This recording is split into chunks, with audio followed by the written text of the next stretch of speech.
and well, and they're living in Berlin. She is a cocktail waitress. He had a part in a Binderville, and they sit around at night now, drinking schnapps and gin.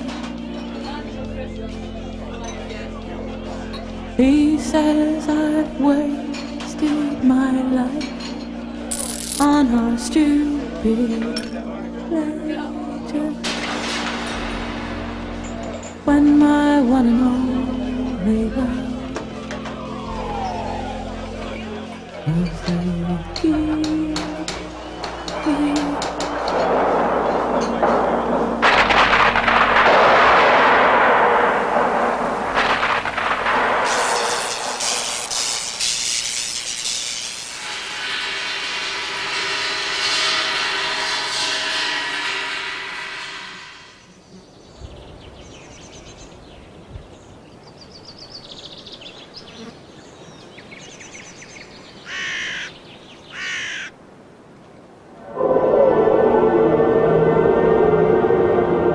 Here, for the first and only time, Benjamin faltered. He tried to take the slope. He failed. And then he said in formal tones that it was beyond his capacity. Jose and I placed him between us, his arms around our shoulders. We dragged him and his briefcase up the slope. He breathed heavily, but he made no complaint. He only squinted now and again in the direction of the black bag.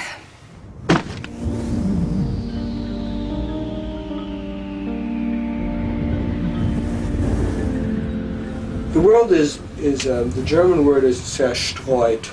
It's dispersed in fragments, and in these fragments, the fragments of the world that God has now turned his back on, as it were. In these fragments reside certain presences which attest to the former existence of their divine character. And you cannot actively go about to discover these divine presences, but they can be revealed.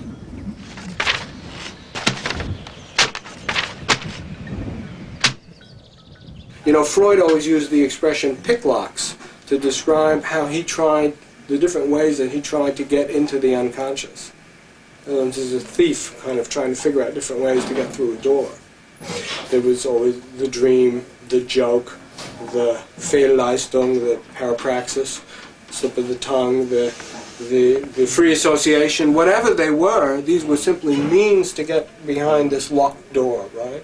And it's almost the same way with Benjamin's method of juxtaposing things that don't quite necessarily appear to be related to each other to perhaps unlock one of these emanations in this way. And this is the Kabbalistic sense originally, that you cannot go directly at the task because the disclosure of the emanation is blocked.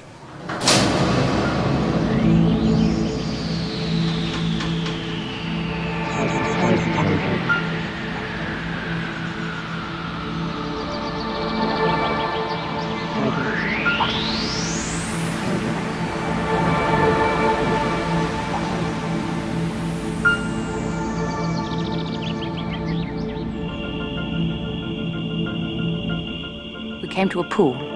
Benjamin had his hands in the water. I said, "You can't drink that. The water's filthy, contaminated. You'll get typhus." Benjamin turned to me and said, "Yes, perhaps. The worst that can happen is that I will die of typhus after crossing the frontier. The Gestapo won't be able to get me, and my manuscript will be saved." "I do apologize," he said. History breaks down. history breaks down into images, not into stories. There are probably as many Benjamins as there are readers, and one could say that as a triviality, but certainly I can't think of a thinker, that kind of malleable quality of Benjamin. I can't think of anyone else who approximates that. The way that Benjamin is used most in this country is to dip in and take a quotation out of context in support of any argument one can think of. And I used to take umbrage at this until, of course, I realized this is precisely Benjamin's own practice. To dip in and take a quotation out of context and mount it into a dialectical image and see what sparks fly.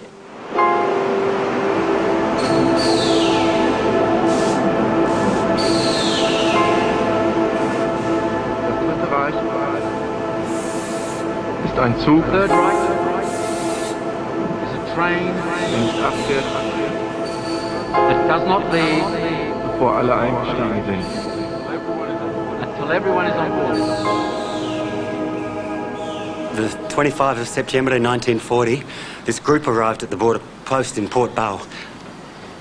This Frau Gerland, her son, 3 other women, refugiados, that they had met along the way. Berman, Lippmann, and Freund. And this sick and exhausted man was with them, this Walter Benjamin. They were showing us all these papers they had. They had a transit visa across España to Lisboa. They had a ticket from Lisboa. They had an entry visa into the US. What could we do? They didn't have They didn't have a stamp from the French authorities allowing them to leave France. And without this, we could not let them in.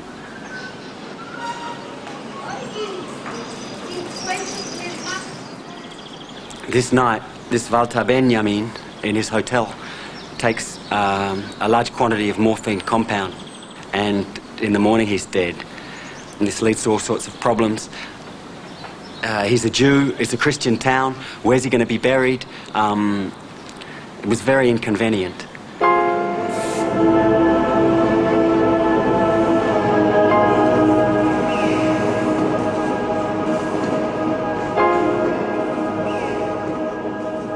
All we've had up until now have been bits and pieces of Benjamin.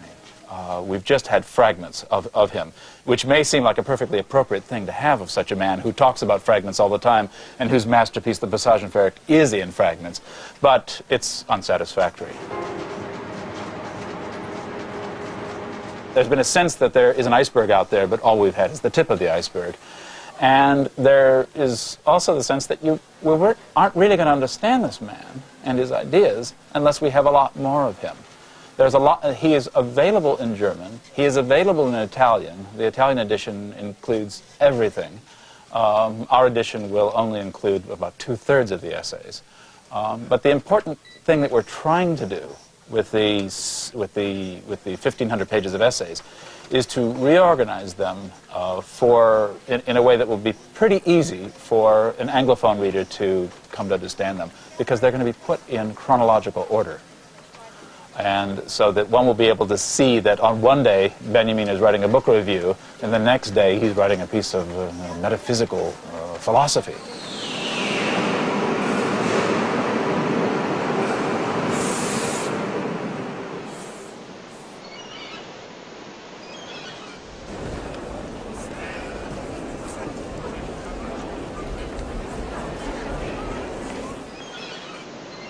Critique is concerned with the truth content of a work of art, commentary with its subject matter.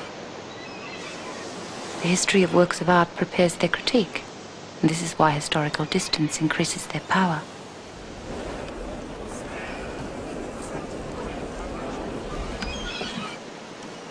If one views the growing work as a funeral pyre, its commentator can be likened to a chemist, its critic to an alchemist.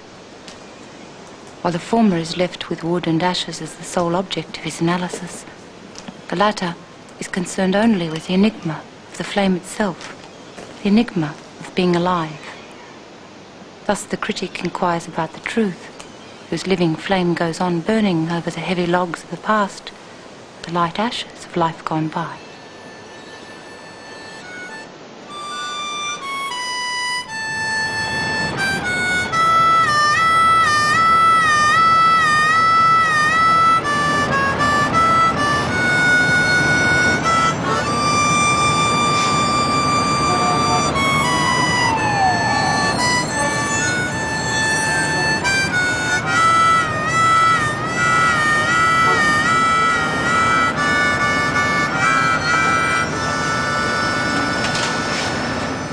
here are the new titles, very popular new titles. It's really interesting. It's like a montage to see, you know, what's going on, what's juxtaposed to what. It's like the front page of a newspaper. For me, the most interesting reception of Benjamin is among those people who make culture. These are people in photography, people in film, people in all kinds of arts. Laurie Anderson actually reads about the angel of history from Benjamin in a rather bizarre constellation of things. But I mean, that's just an example of the way he's being appropriated by people who are cultural producers. And for me, that's much more refreshing than what goes on in the university most of the time, which is a pedantic way of bringing him back into the disciplines, and it's not much fun. What's your book in the context of history? Okay, come on and I'll show you where it's found. It's actually interesting because there's not just one place in the bookstore, and that's part of the history of the reception, in fact. Now, okay, literary criticism, for instance, now. That was the first reception of Benjamin in the United States. They were reading his essays on Proust, Kafka, particularly Baudelaire, and that's where you found most of the interest. So it's still here.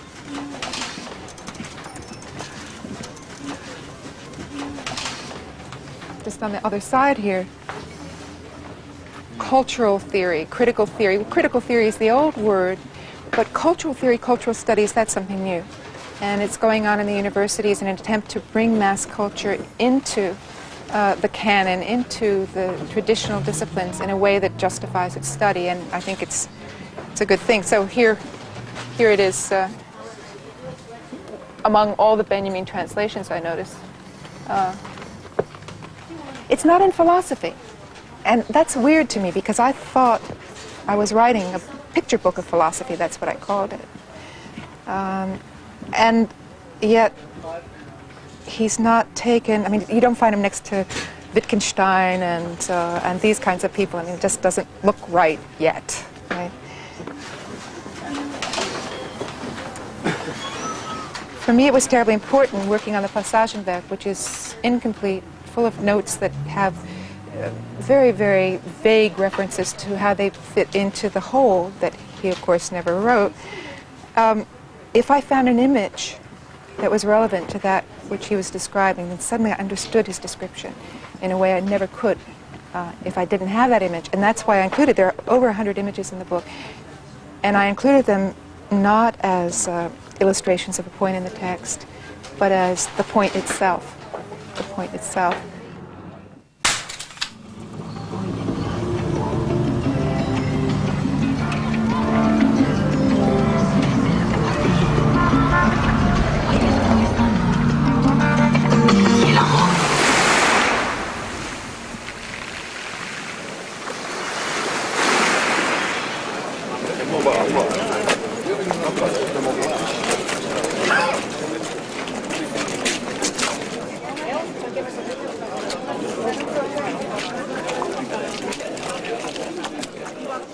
He didn't want to go back.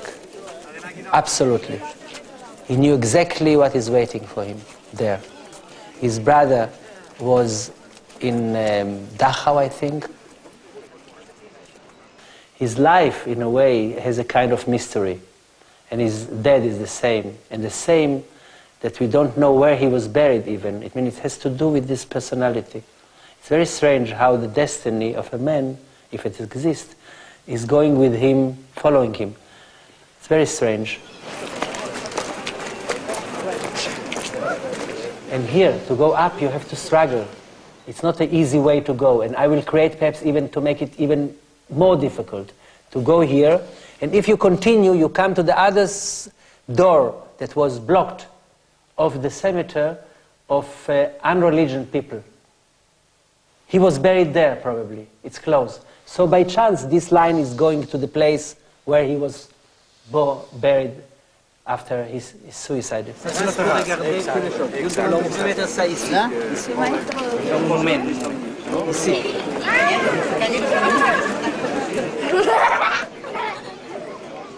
From the other side, you have a kind of a fence. And through the fence, you see again the cliff, the bay, the end, the horizon, the sea, the freedom, the mountain, the sky, the birds.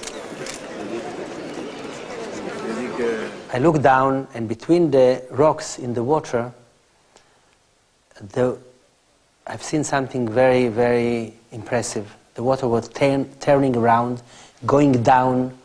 Some white, I don't know how you call it in English, came up on the water, and suddenly everything became calm, like nothing happened.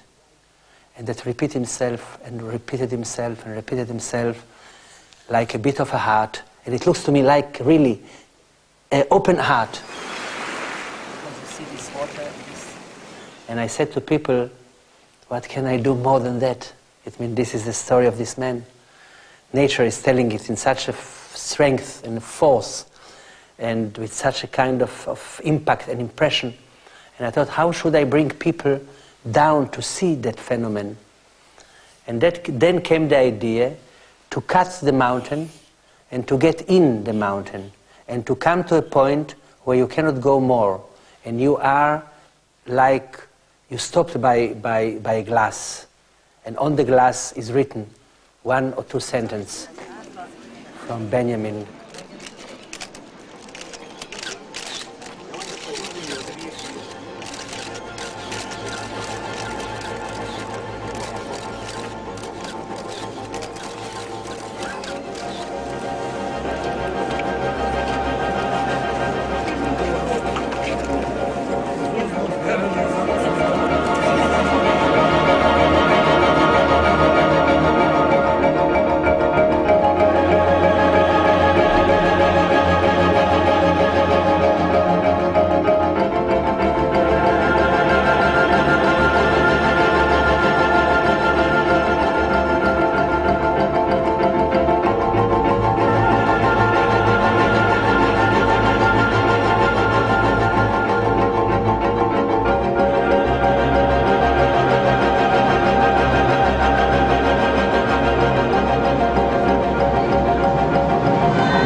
Everyone has a fairy from whom he's allowed one wish.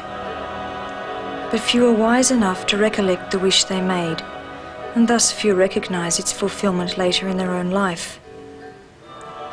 I know that wish was fulfilled for me, and I will not claim that it was any shrewder than the one made by the children in the fairy tale.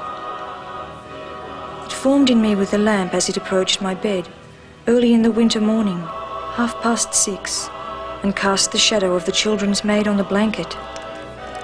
The fire was lit in the stove. Soon the flame was looking out at me as though it were crammed into a drawer, much too small, for where it could scarcely move for all the coal. Once I arrived at school, of course, all the tiredness that had at first seemed to have vanished came back tenfold at the touch of my place at the bench, and with it that wish to be able to sleep my fill. I must have made that wish 1,000 times, and later it was actually fulfilled. But it was a long time before I recognized it in the fact that in every instance, the hope I had cherished for a position and a secure living had been in vain.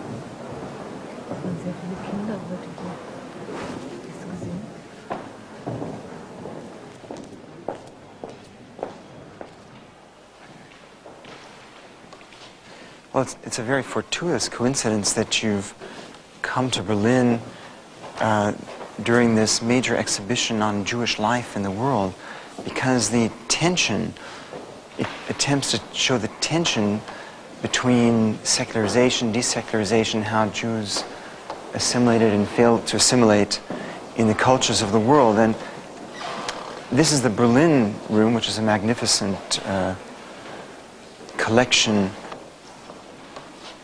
And you get very much a sense for the problems of an assimilated Jew, of someone like Benjamin coming from an assimilated Jewish family, very bourgeois, upscale. Benjamin himself does make an appearance in the room. These are the equivalent of the report cards of his whole class. And his high school class, the Reifezeugnisse, here's Benjamin's, son of the merchant Emil Benjamin.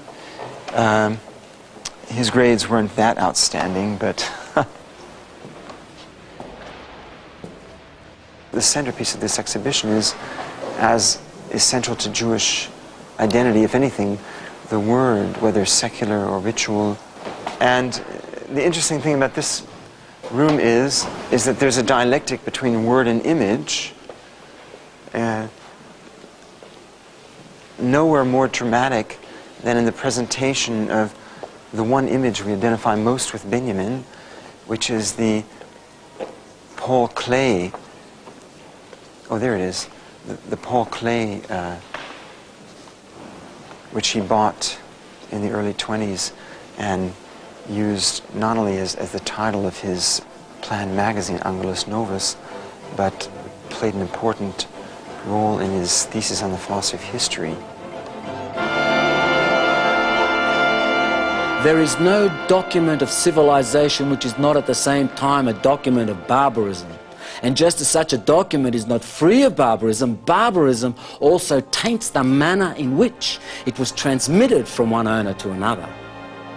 A historical materialist, therefore, disassociates himself from it as far as possible. He regards it as his task to brush history against the grain.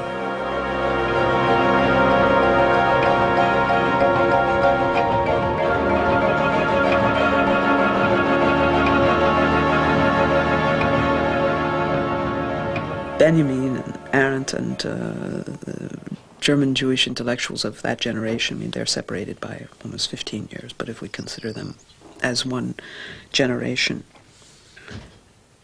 these are people whose intellectual life really begins in an adult and mature way in the 20s, and is absolutely under the influence of, if you put it that way, of the First World War.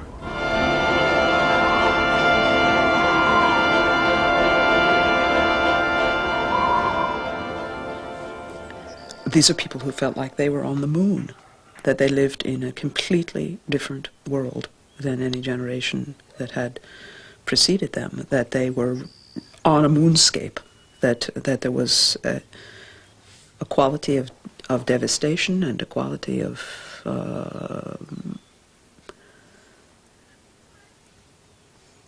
eruption of malignant forces that was qualitatively and quantitatively unlike anything that had been seen in history before.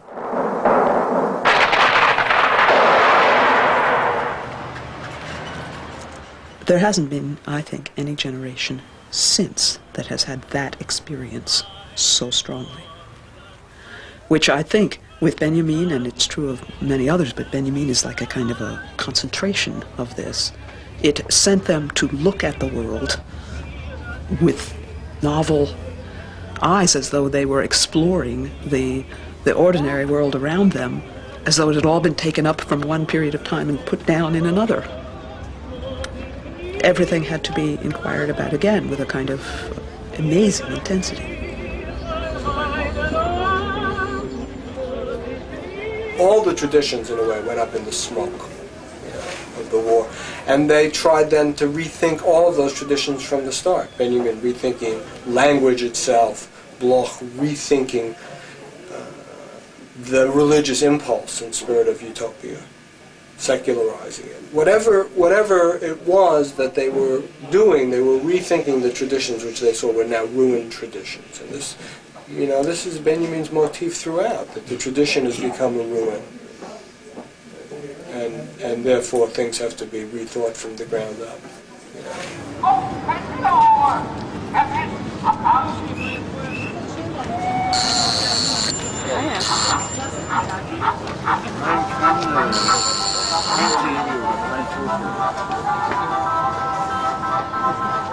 In Germany in the mid-20s, stability is what everyone wanted because inflation was rampant, the government changed every 3 days, and especially the bourgeois parties were clamoring for stability.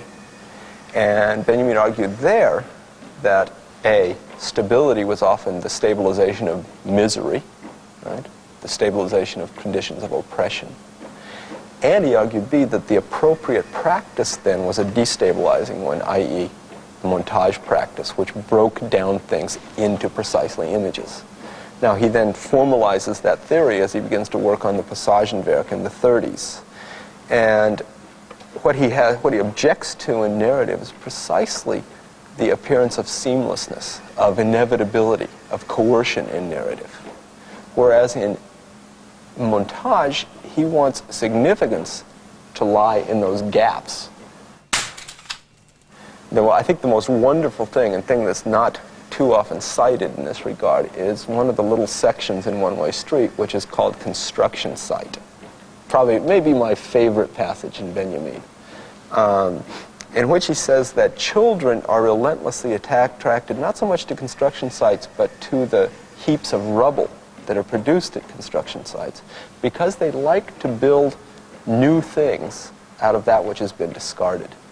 And clearly what he's about here is the Weimar Republic, which had a chance not to do as it did, which is to take the old building materials that the Kaiser and the powers that had used all along, and to rebuild something that wasn't very new out of those, but rather to take those things which had not been contaminated, which had not been in a part of a structure of oppression, apparently the rubble, the detritus, that which nobody wanted, and to rebuild something new and childlike out of it.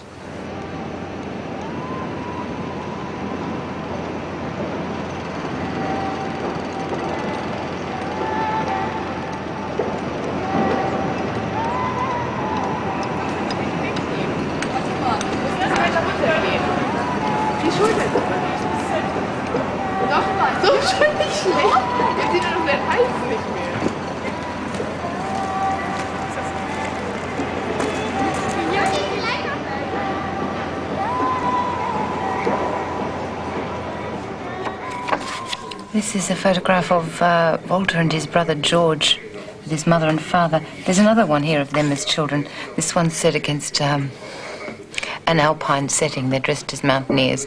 This one reminds me of something that Walter wrote when he was quite young. Very beautiful.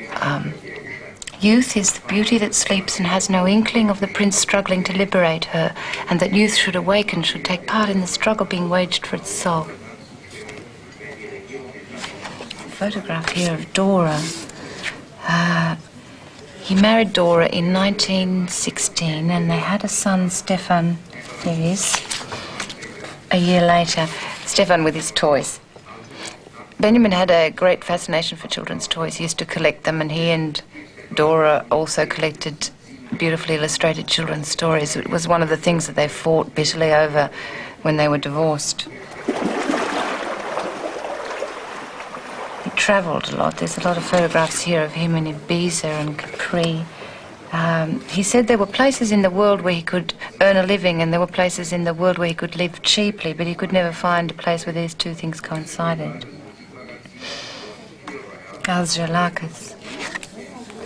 She was a turning point in Benjamin's life. She was an associate to Brecht, an expert in children's proletariat theatre. She, well, it could be said that Benjamin encountered Marxism in the person of Angelus and in the writings of George Lukács. She went with, she went to Moscow and he went to be with her for a while. She was later arrested and she spent 10 years in Stalin's camps. Here's a photograph of Capri, where Asger and Walter met. He said that the story of his life could be told as the story of three men, each forged in their relationship to a woman.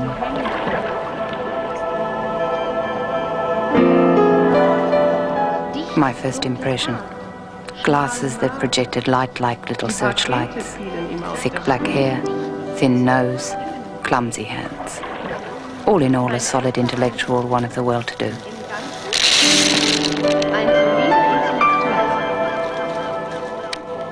Once on Capri, he brought with him a textbook of the Hebrew language. He said that he was learning Hebrew. His friend Sholem had promised a secure existence for him in Jerusalem. I was speechless. There followed a sharp exchange. The path of thinking progressive persons in their right senses leads to Moscow, not to Palestine. That Walter Benjamin did not go to Palestine, I can rightly say, was my doing.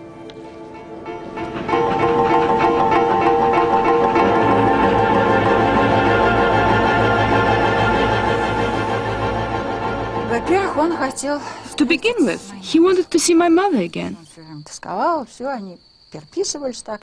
He was longing after her terribly. They wrote to each other.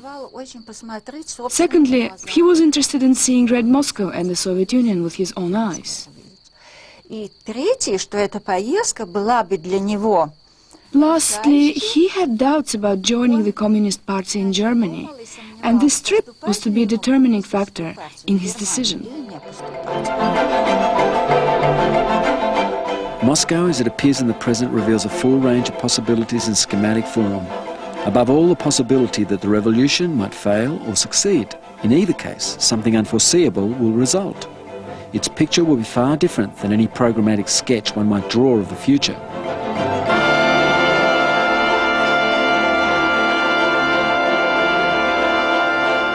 На многих страницах буквально идет постоянное упоминание о культе, о становящемся культе Ленина. On the pages of the Moscow diary, we read remarks concerning the cult of Lenin, which was taking shape in those days. He already knew that it was a dead remnant. He already knew that it was a remnant of the great utopia, the communist utopia that was the reality of Moscow in 26-27. Тем более это очень важно, что необычайное свойство Вальтера Беньямина. And for the generation of Muscovites inhabiting the city today, it is specifically important that Walter Benjamin had a gift for seeing the remnant, the ruins inherent in the grand ideas. Мать его, вы знаете, что интересно, как он тоже увлекся. Моя мать была... It's interesting why he became so infatuated with my mother. Воспитанности, да. She never had that German politeness or sense of decorum. She could do anything. Нравилось вот повезти ее куда-нибудь в ресторан, все она... He loved taking her out to restaurants. She could lick a knife or even a plate. For him there was an element of shock in all this, but it was exotic. He loved to surprise her. Nimm ein Buch. Welches du willst. Nimm ein Buch. Once I accepted an invitation and visited him in the Grunwald. The table was refinedly set. There were souvenirs and delicacies. He was very happy and he wanted to do something unusual. He got up and made a large gesture towards the books and said, "Take a book, whichever you wish." Simply said. His room was surrounded by books from the floor to the ceiling. Suddenly I saw a small book and showed it to Benjamin. "I want this." He became pale and after a pause said softly and hoarsely, "This is a first edition of Stella." I had an idea. I threw the little book onto the table and said, 100 marks. He quickly pulled out his wallet. 100 Mark. 100 Mark.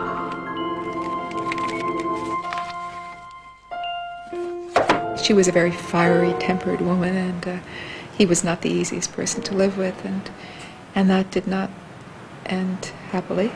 There were other women, there were many women in his life, and we keep on hearing about more of them, but none of them changed his essentially loner status. That's the way he lived, that's the way he worked.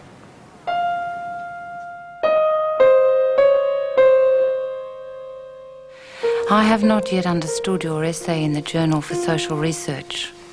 Is it intended to be a communist credo? And if not, then what actually is it? I have to admit that I don't know at all where you stand this year. Despite all the attempts which you will recall, I have never succeeded, even in the past, in gaining a clarification from you as to your position. Among all the possible forms and means of expression, a credo is the last thing my communism resorts to. That, even at the cost of its orthodoxy, my communism is absolutely nothing other than the expression of certain experiences I have undergone in my thinking and in my life. That it is a drastic, not infertile expression of the fact that the present intellectual industry finds it impossible to make room for my thinking, just as the present economic order finds it impossible to accommodate my life. That it represents the obvious, reasoned attempt on the part of a man who is completely, or almost completely, deprived of any means of production to proclaim his right to them, both in his thinking and in his life. That it is all this and much more, though in each case nothing but the lesser evil. Is it really necessary to say all this to you?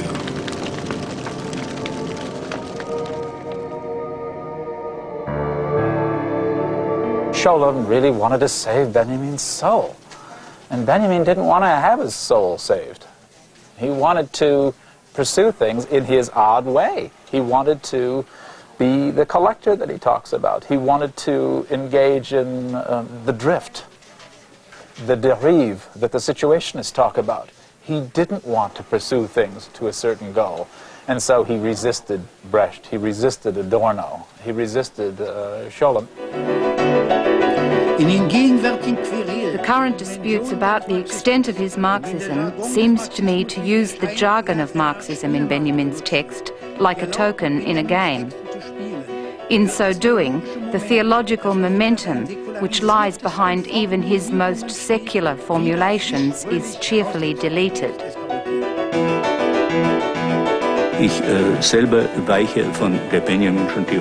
There are many areas where I differ from Benjamin's theories, but I would be the last person to deny their importance.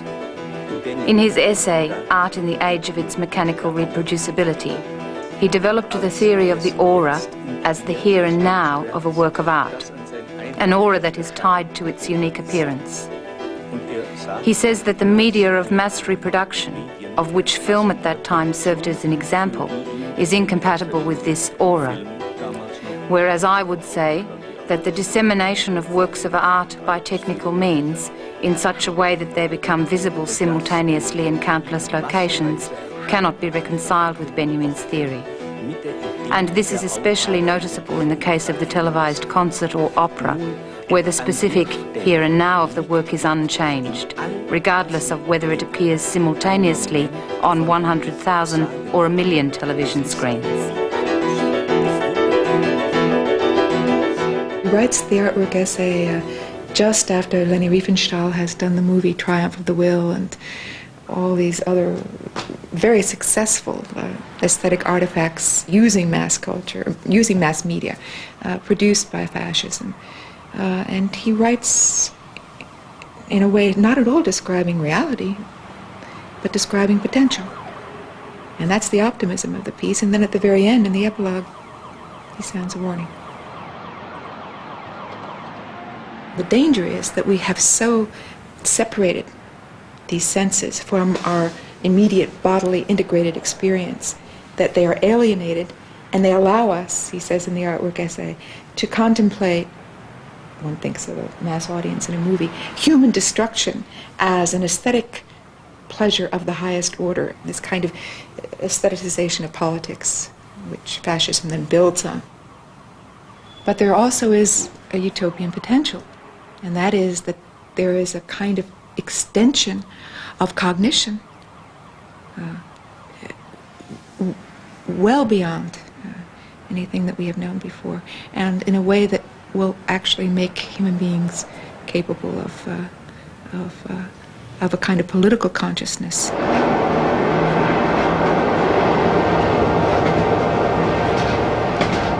The idea that you are in history, facing into the future with the past behind you, and that events are in some way sequential, A, B, C, each with a causal relation, and that this order, this progress, implies that if you understand history, you can look back to origins or to earlier times and see what has happened, and on the basis of that make a prediction for the future, or on the basis of that understanding use your power to manipulate, to get it to go to destination X up here, and that either from, or let's say from any angle on the political ideological spectrum, that notion is at the service of fascists, that it's an intrinsically authoritarian notion of how we sit in history.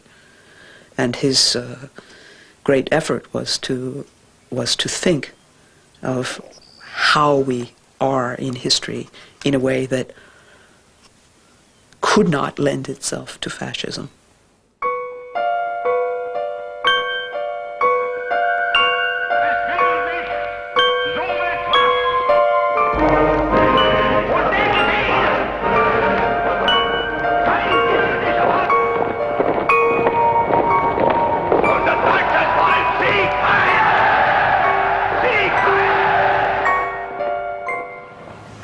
(1933), and he was warned he'd better get out, and he did.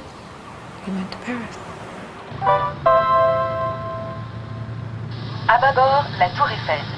Du nom de l'ingénieur qui l'a conçue, cet assemblage métallique d'un bel éclairage est un émetteur encore actif depuis la guerre de 14. To port, the Eiffel Tower, named after the engineer who built it. This metallic construction is beautifully lit at night. It has been used as a broadcast tower since 1914. 左にエッフェル塔が見えます。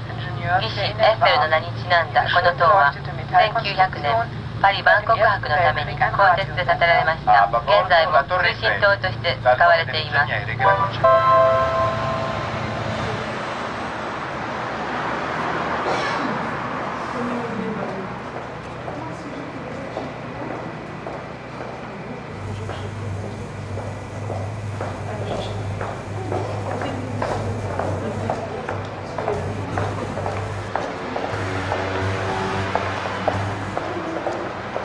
If you look at the central image, the arcade, the building style, the first real building style of modernity, also the first temples to commodities, have their origin in Paris in the 1820s.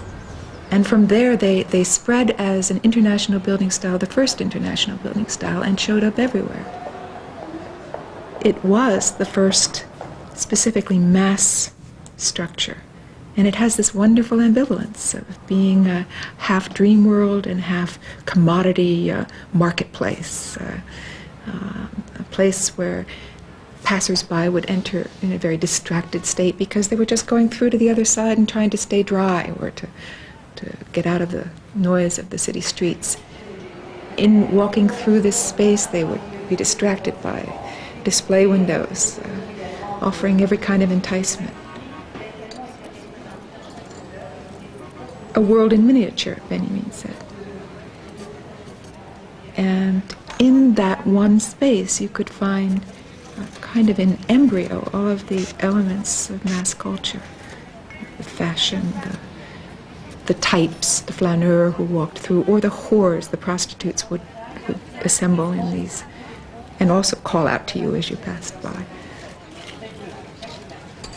So that all of these figures that become then emblematic of modernity have their origins in this space. I mean, it's a brilliant idea. It's a very poetic idea, which is why, of course, he is so often interpreted as just a fine literary writer. But then to take that imagistic conception and apply to it a kind of philosophical rigor, that was unique. No one else did that. No one else has done that, I don't think. There's a sense of we don't really understand modern culture, how it's been developing, how it's been taking place, and perhaps Benjamin, because there's a sense that however much I might want him to fit into my category, when I read his texts I realize he's more complex. Maybe he does have a key that would help me understand more about modernity than what people are telling us about postmodernism and so. In der heutigen Zeit ist die Antike. In der heutigen Zeit ist die Antike wie ein Albtraum, der über sie hinweg wie ein Albtraum. In der heutigen Zeit ist die Antike wie ein Albtraum. Modernity possesses antiquity like a nightmare that creeps over us.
The tradition of the oppressed teaches us the state of emergency in which we live is not the exception but the rule. We must attain to a conception of history that is in keeping with this insight.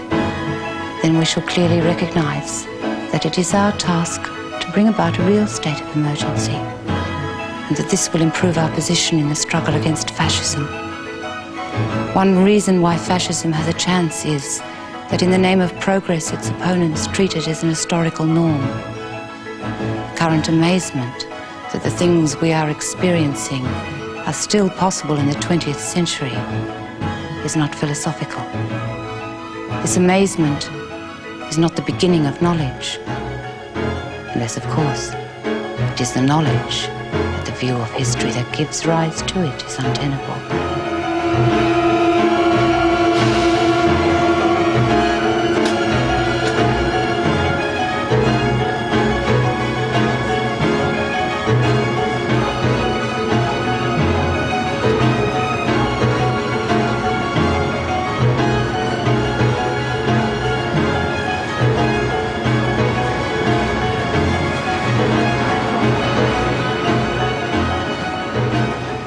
Benjamin was a man of very great consistency. He loved to see small things as microcosms of larger things. Newspapers of the period of the late 30s and in France used to come folded up and wrapped round with colored papers. And he had a collection of these in orange and blue. And these, of course, would fit in a pocket very much after his own heart. He was a man who carried notebooks, little notebooks, in which he would write down in this tiny, tiny script. So here are the theses of philosophy of history on the back of these, and he wrote them in June, or in spring, probably in June 40, and gave them to Hannah Arendt, hoping that she'd be able to get them to safety. So you can see in the Arendt correspondence these little pieces of paper, and it's really, I mean, it's very touching. It's you can imagine this person with these thick glasses and this utterly controlled hand writing in this tiny, tiny, tiny script. These theses in which his entire worldview and his entire view of the world are condensed. They are a miniature, and they have the quality as an object of being exactly the kind of object that he loved.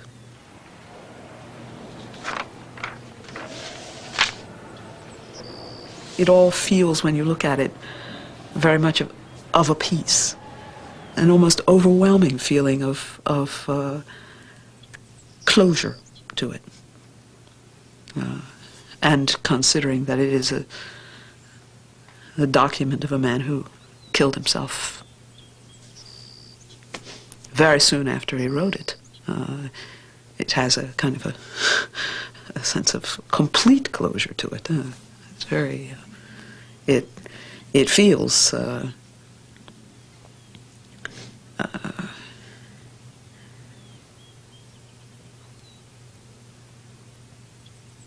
I'm weighing up whether what I'm going to say is melodramatic, because I think it's really false to be melodramatic to Benjamin. But it feels like a philosopher's suicide note.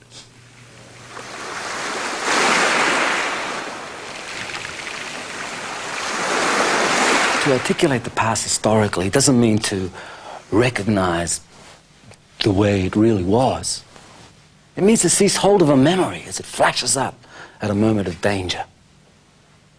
Historical materialism wishes to retain that image of the past which unexpectedly appears to man, singled out by history at a moment of danger. That danger affects both the content of tradition and its receivers. The same threat hangs over both, that of becoming a tool of the ruling classes. In every era, the attempt must be made anew to wrest tradition away from a conformism that is about to overpower it. The Messiah comes not only as the Redeemer, he comes as a subduer of Antichrist. Only that historian will have the gift of fanning the spark of hope in the past, who is firmly convinced that even the dead will not be safe from the enemy if he wins. And that enemy has not ceased to be victorious.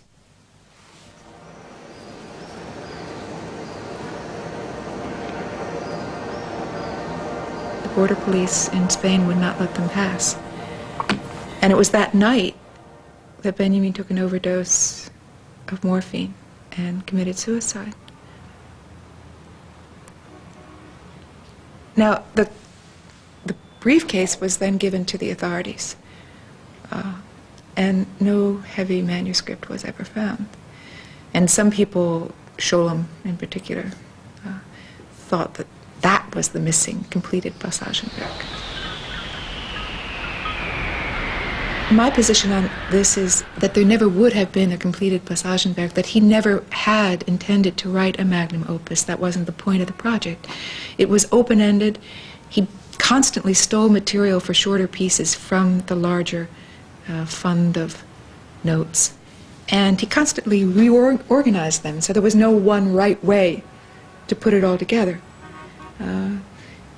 And he once said that, how does it go? When you write a book, you're just taking things from one note card, which is the books you're reading, and putting them in your own note cards, box of note cards. So it's just a kind of reassembly, a rearrangement. And that kind of process is never complete. So it smacks of a kind of cult of genius, hero worship, to think that, there was this perfect Passagenwerk and we have lost it. Because if he taught us anything by his method of working and by his life, it was certainly not to look for the great works and then to codify them as untouchable masterpieces that should just be revered. She said, "What is his story?" And he said, "His story is an angel being blown backwards into the future." He said his story is a pile of debris.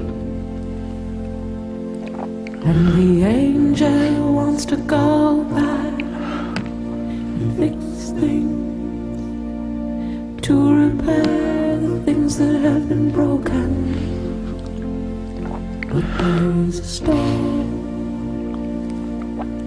blowing from paradise, and the storm keeps blowing the angel backward into the future. And this storm is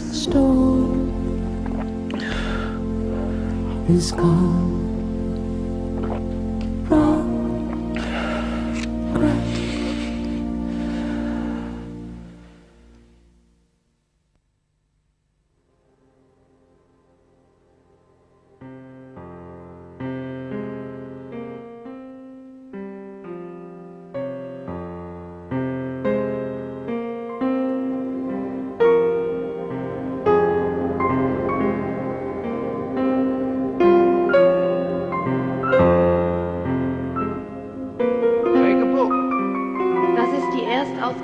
Das ist die Erstausgabe. Das ist die Erstausgabe.